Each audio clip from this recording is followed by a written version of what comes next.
our 2018 daily affirmation. Let's read that together with some zip and some pop and some awakeness and some dedication, like we kind of sort of maybe on a good day mean it. Here we go. Today is a brand new day. I refuse to limit my life by any past experience.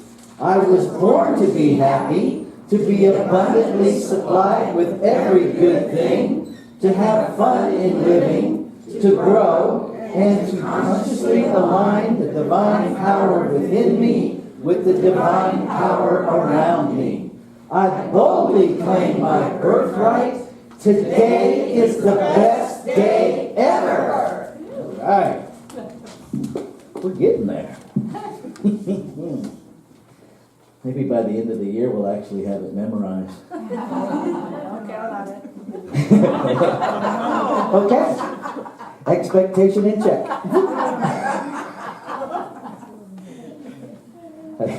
I learned a long time ago, there was this great poster that said if you have great expectations, you have great disappointments. If you have small expectations, you have small disappointments. If you have no expectations, you have no disappointments. I'll just say I still have disappointments.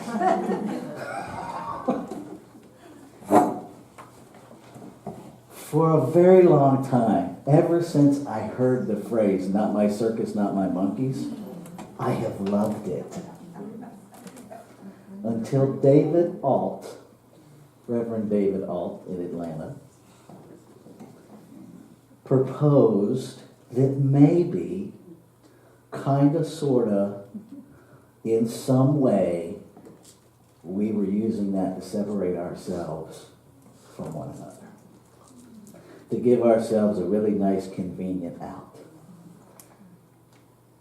Now, I'm an honest guy, so in truth, I tried everything. I've been looking at that for months, figuring out how for that not to be true. Because I really like, not my circus, not my monkeys. And I justified it in all kinds of ways. No, it's just to remind me to mind my own business. You know, it's just this, it's just that.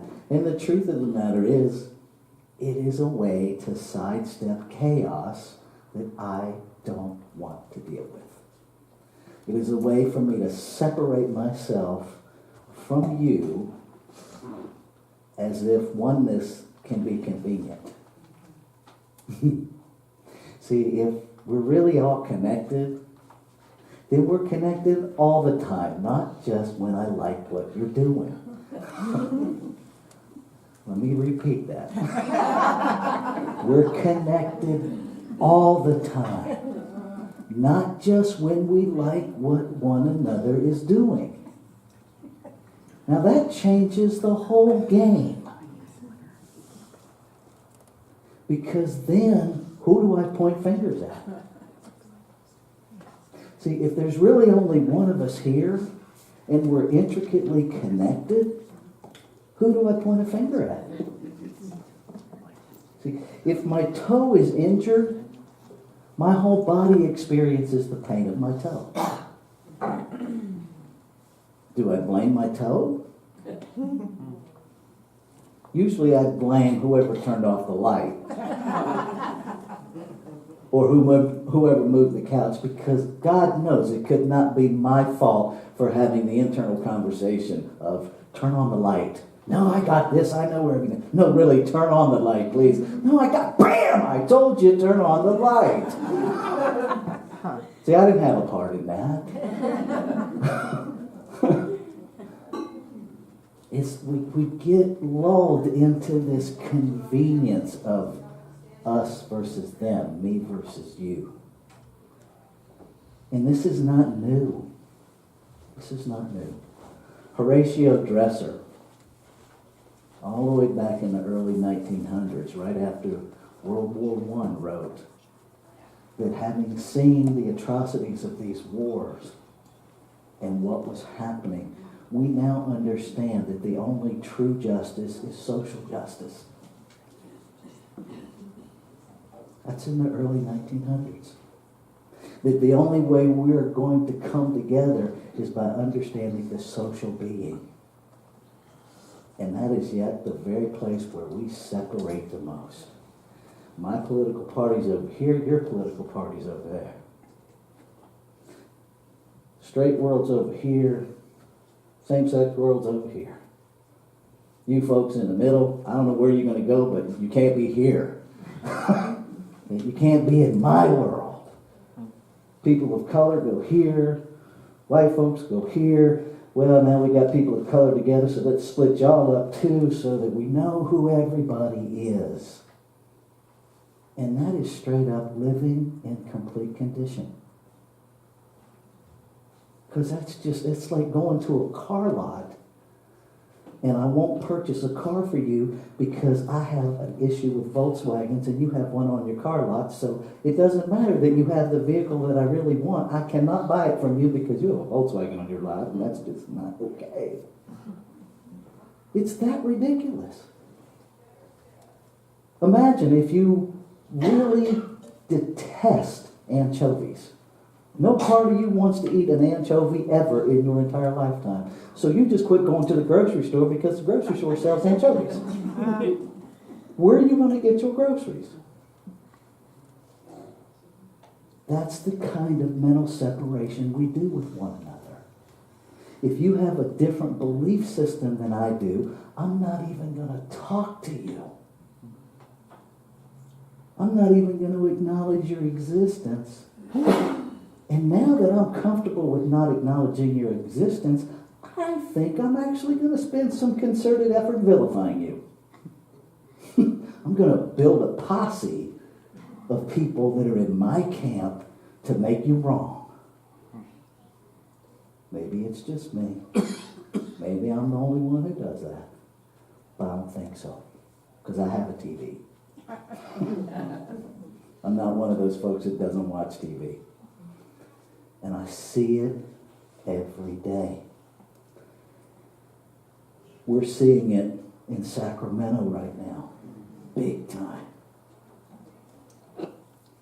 And if you don't know what I'm talking about, 22-year-old son, father, brother, black human being, was shot to death in his grandmother's backyard. Now, as a former law enforcement officer, I have some empathy for the other side of that equation. And I also know, as a former law enforcement officer, that it's really convenient to have this all-encompassing stopgap of I was in fear for my life. That's really broad. Really broad. I was in fear for my life every night I put my badge on.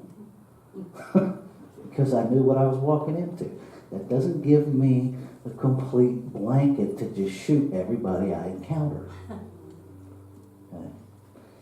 And we can get stuck in the details of this tragedy and the many, many, many tragedies just like it that have been happening our entire lifetimes.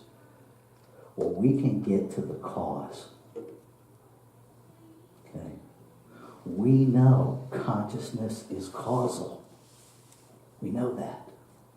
But what we forget, because it's not fun to remember, is the stuff that we're experiencing didn't come from nowhere. Take your bulletin for a minute. Hold it real close to your face. And what do you see? Blurry. Just a blurry bulletin, right? And move it out a little bit. Now what do you see? It's a little more clarity, but do you see the people around you? No. No. See, if all we do is focus on our stuff, we can't see anybody else. Okay, there's truth in that phrase that we can't see the forest for the trees. Because if all I'm doing is focusing on myself, as a tree, I can't see the forest. How do I do that? I have to get some distance from my stuff. I have to begin to understand that both sides are fighting the exact same battle. If we get to the cause, we really get to the cause. Let's take slavery, because it's an easy one to look at. It's not fun to look at, but it's easy. Okay? The slaves wanted to be free. The white men, the white people who were in charge, wanted to be free. They're both fighting for the same thing. They left what they felt like was oppression in England and came to a land that was unknown to them, with a mission, a heart's desire to be free. The problem is that what they brought with them was the same consciousness that was oppressing them. And so in creating their freedom, they subjected another people to the same oppression they were experiencing. Do I think for 1 minute they sat down and mapped it out that way? No. They did what they knew to do. Other people had their freedom on my back, so I established my freedom on somebody else's back. And the cycle continues. And the only way we break the cycle is by taking ownership of what's operating in our consciousness. And the collective consciousness is our consciousness. We are all a flavor drop in the soup.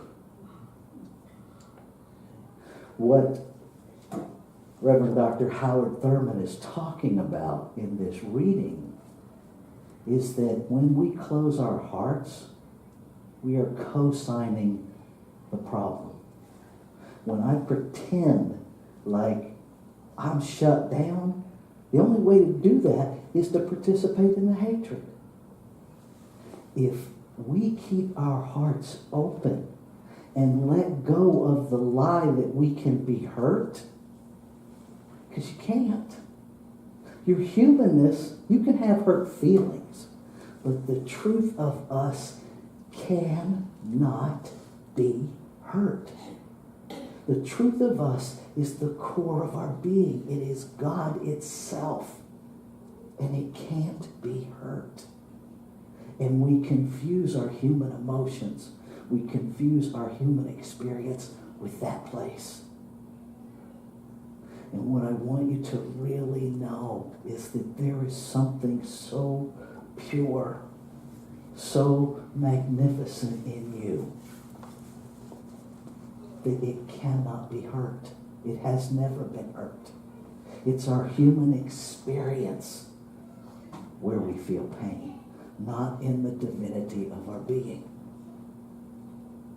Because that is pure love, and that's all it can know. It can't know something against itself. It just can't. Because it would cease to be what it is if it did. Now, I don't pretend to fully grasp that, because honestly, I think it is far bigger than my human brain can absorb. But when I get quiet in my meditation, I feel it. When I sit with somebody and I navigate all of the garbage in my head that tells me to separate from you, and I have those conversations with people that I don't understand from a place of wanting to understand them. To sit with a white supremacist and deeply listen to that person's experience. That's not fun. Tell you right now, it's not fun. To sit and listen to someone who is deeply bigoted and let them spew all of their ideas and beliefs about me and people I love, not so much fun.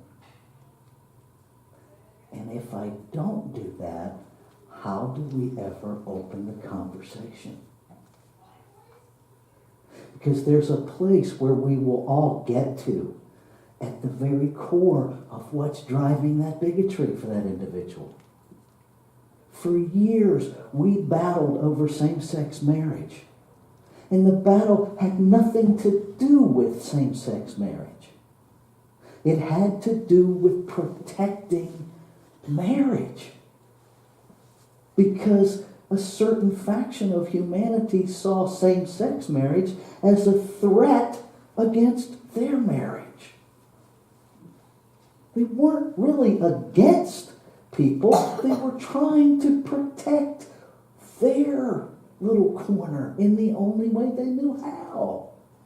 Because when we perceive a threat, we're going to protect against that threat.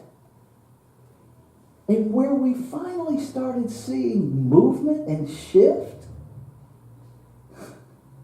I don't even know who thought of it, but it was brilliant. People started, now we have all this technology with cell phones and cameras, and they started going out interviewing people, straight folks who were married, and asking them how the threat of gay marriage was showing up in their lives, how their marriage was being threatened by homosexual couples in their neighborhood. And they didn't have an answer, because it's not. Who I marry doesn't do a thing in your house. But if I think it does, and I'm terrified of losing something so precious to me that I will take a vow until death do I part, then I'm probably going to want to protect that, even if it's from my own made-up scenario. What made-up scenarios are you protecting? What have you made up that has no basis in truth, where you're separating yourself from the rest of humanity? I will never again tell anybody what my political affiliation is. And I'll tell you why. It's not because I'm ashamed of it. It's because we all have a little box built. And the only reason you're asking me is so you know which box to put me in. Which means all you want to do is catalog me. You don't want to know me. If you want to know what I believe, I'll have that conversation with you. If you want to know what I support, I'll have that conversation with you. But I will not participate in you labeling me and filing me away as if you know who I am without even having a conversation with me. And I would invite you to hold whatever you believe precious enough to refuse to participate in being cataloged. You are more than a label. You're more than a label. Whether it's female, male, husband, wife, child, mother, teacher, therapist, minister. What's in a label? I can line up 10 ministers and they're all going to be different. Every one of them. I can line up 10 elderly school teachers and they're all going to be different. I can line up 10 athletes, they're all going to be different. Doesn't matter which label we use. What stops us from getting to know one another is that we have some deep-seated notion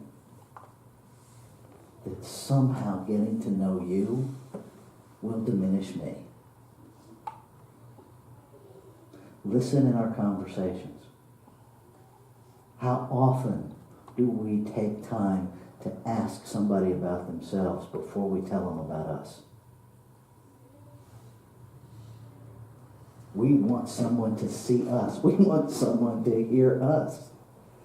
It's not bad or wrong, but it's out of balance. It's out of balance. If you spent the same amount of time listening about somebody else that you spend talking about you, would you have enough time left in the day for those conversations? There are days I would not, if I'm being honest. There are days when I'm stuck in so desperately wanting to be seen because for some reason I have given up seeing me. That I just become an emotional vampire. Looking for someone to latch on to so that I can squeeze some attention out of you so I feel better about me. See, I'm not the only one. And again, don't make us bad, don't make us wrong. Makes us human. And it makes us out of principle. I invite you for the next week, instead of spending your time telling anybody anything about you, everybody you encounter, ask them about themselves.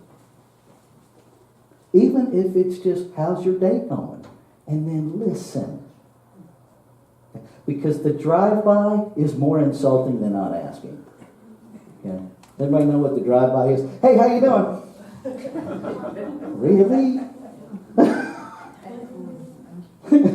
Do I really care? Oh, I don't think so. Okay. When you're at the grocery store, most of them have a name badge. Address them by their name. See how you feel differently. See how you feel differently. When they ring up your groceries, ask them, how's your shift going? And no matter what they say, be with them there. That's what Howard Thurman is talking about. Be with them right there. Anybody in here a lifeguard? Okay. Can you rescue somebody who's in the middle of the pool without getting wet? They swim real fast. Yeah. But you're going to get wet. Get in the pool with them. You'll both dry off. You're not going to stay wet. But we want to keep this safe little bubble. Wave at you. Contemplate about you. Get in the pool with them. Because you already are in the pool with them. See, in the truth of oneness, the wave rises up and crashes. At what point is it not part of the ocean? You know, as it crashes, it sprays. At what point is the spray no longer part of the ocean? See, we get it when we look at something like that. You are the ocean. You are the wave, and so is everybody else. The people that we detest the most, they're in our ocean. They are our waves. And if we get really honest, we don't even know who they are. Because we're just hating them based on their behavior. I don't know about y'all, but I know in 58 years, have engaged in some behavior that you rightfully could have hated. I don't have any room to hate people based on their behavior when I get honest with myself. And I suspect you don't either. And we could argue about degrees of behavior, but isn't that part of the separation? Well, at least I didn't do that. Now, I have sat in rooms, in 12-step recovery rooms, on and off for 35 years. And I have listened to that same scenario. Well, yeah, I'm a junkie, but I didn't do that. It's not exclusive to this room. We do it as humans. I'm going to end with this. One of the most profound downloads I got, I was teaching drug and alcohol education to perinatal day treatment program, women with children.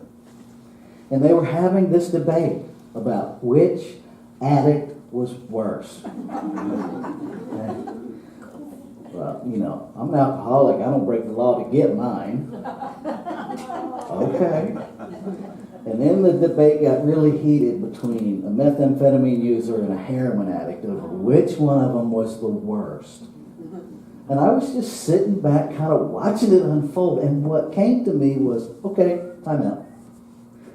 We have 3 coffins. Died of alcoholism, died from methamphetamine, died from heroin. Please tell me which one is more deadly.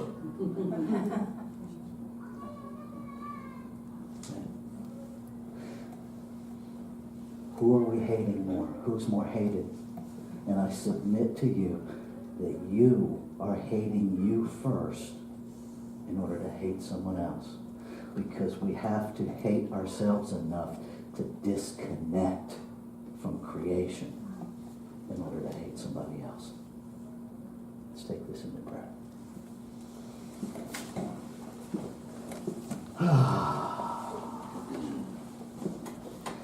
And so as I breathe, I recognize that it is the breath of life breathing me. That this idea that life is closer than my breath is actually a minimization, because life is my breath. Life is breathing me. Life is flowing through my very veins, oxygenating its vehicle with the name of Rafe. And that what is true of me is true of all life. So each and every sentient being is breathed by the breath of creation itself. That is the depth of our connection, the depth of our oneness. That nothing, no lie, no made-up story, no hurt, no wound can separate. That absolutely nothing can sever our connection of oneness. And so I stand in that truth this day, opening to a greater experience of that love, speaking from that platform, that authority, that no longer am I willing to turn against creation itself to justify a lie that separates. No longer. And so I open to a walk of walking with my heart wide open, standing in the truth that nothing can hurt me. And I embrace those human emotions that teach me about experience, knowing that experience is just that. It's an experience of conditioned humanity and never the full truth of who I am. And so I stand in the experience of my human journey with that open heart, embracing all of it, embracing all of the trees, embracing all of the monkeys as my very own, embracing the activity of the circus, even when it ain't fun. Knowing that as I open to it, as I pour love into it, it pours love back into me and all of life. That as I am fed, all of life is fed. And this is how we change us. The us, the one us, who looks like differences. Grateful for the truth to stand in love. Grateful for a love that so completely loves its creation that it doesn't even see the messes that we make. It just loves us and loves us and loves us some more. That no matter how we try to separate, it simply refuses to let go, making it quite impossible. Grateful to know in every fiber of my being the truth of this oneness. And grateful for the strength to stand unwaveringly in oneness, to see beyond, and to see beyond, and to see beyond, to that point of commonality where we want the same thing and meet there in a heart of love, open, open, open. And so it is from this gratitude that I release my word into that activity of law that already made it so. Made it so and informed me through words that it is so. That's how automatic it is. And so in that truth, I know it's done. Done completely, done perfectly. And I trust that. And I invite you, if any of this prayer has resonated with you, to join me as we anchor it together by saying, and so it is.